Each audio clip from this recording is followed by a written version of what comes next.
होगा पीने में। तो राम मंदिर या बाबरी का पक्ष नहीं मैं लाई हूँ, तो राम मंदिर या बाबरी का पक्ष नहीं मैं लाई हूँ। प्रदूषित भारत चीख रहा है, चीख सुनाने आई हूँ। प्रदूषित भारत चीख रहा है, चीख सुनाने आई हूँ। सूर्याप्रमाणे तेजस्वी दिसणारे व्यासपीठ, चंद्राप्रमाणे शीतल छाया देणारे परीक्षक व चमकत्या चांदण्यांप्रमाणे चमकणाऱ्या माझ्या विद्यार्थी मित्रांनो, नमस्कार। मी कुमारी आरती तुकाराम कातकडी, आता 7वीची विद्यार्थिनी आज तुमच्या समोर विषय मांडत आहे जल प्रदूषण। सर्वप्रथम साऱ्या विश्वाची निर्मिती करणाऱ्या निसर्गात व ज्यामध्ये अखंड सृष्टी हिरवीगार होते त्या जलदुर्गा मातेला प्रथम माझा मानाचा मुजरा। मित्रांनो, आजचे युग हे विज्ञान युग मानले जाते। या विज्ञान युगामध्ये मानवाचे जीवन अत्यंत सुलभ चाललेले आहे, पण याच विज्ञानाच्या दुरुपयोगामुळे मानवाला भविष्यात अनेक तोटे सहन करावे लागणार आहेत। त्यातलाच एक भाग म्हणजे प्रदूषण। मित्रांनो, आज भारतातच नव्हे तर संपूर्ण जगामध्ये वायू प्रदूषण, ध्वनी प्रदूषण, जल प्रदूषण पाहायला मिळते। पण आजच्या काळातील सर्वात महत्त्वाचे कोणते प्रदूषण असेल तर ते फक्त आणि फक्त जल प्रदूषण आहे।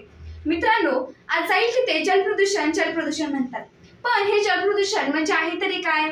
तर मानवी कृती आणि अन्य कारणांमुळे पाण्याच्या नैसर्गिक गुणवत्तेत प्रत्यक्ष व अप्रत्यक्षपणे बदल होतात, त्यालाच जल प्रदूषण म्हणतात असे म्हणता येईल।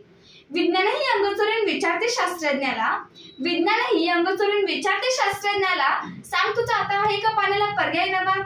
मंगळावर पाणी पाहून तहान कोणाची रे भागली, मंगळावर पाणी पाहून तहान कोणाची रे भागली, तिथे गळफास फोडितो हंबरडा पाहून त्यात तहानल्या जीवा, तिथे गळफास फोडितो हंबरडा पाहून त्यात तहानल्या जीवा।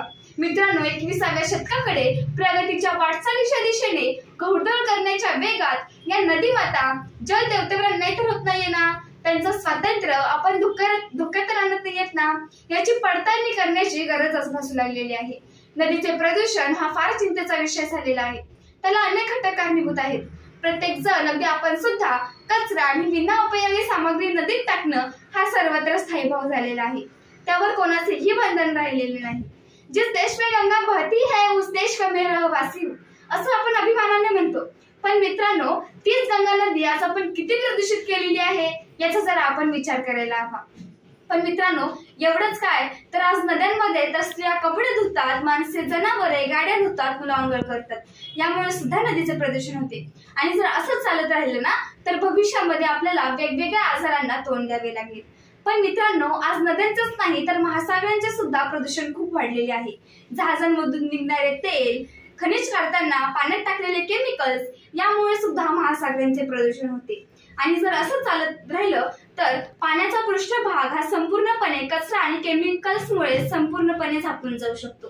त्यामुळे बाष्पीभवन ही प्रक्रिया होणार नाही, आणि जर बाष्पीभवन झालं नाही तर पाऊस न पडल्यामुळे आपल्याला भविष्यामध्ये टंचाईची अवस्था निर्माण होऊ शकते।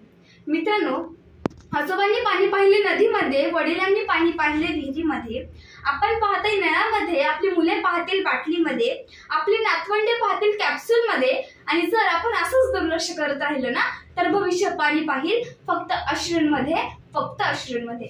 मित्रांनो, आपल्या पृथ्वीवर 71% पाणी व 29% जमीन आहे, पण एवढं जास्त पाणी असून सुद्धा त्यातला फक्त आणि फक्त 1.5% भाग आपल्याला पिण्यायोग्य आहे, आणि तेही आपण प्रदूषित करत आहोत। मित्रांनो, आपण म्हणतो की मछली जल की रानी है, जीवन उसका पानी है, हात लगाओ तो डर जाएगी, बाहर निकलो तो मर जाएगी। पण आज या समाजात वावरताना मला असं वाटतंय की तीच मछली आज पाण्यात राहून सुद्धा सुरक्षित नाहीये, आणि त्या गोष्टीला सुद्धा जबाबदार आपणच आहोत।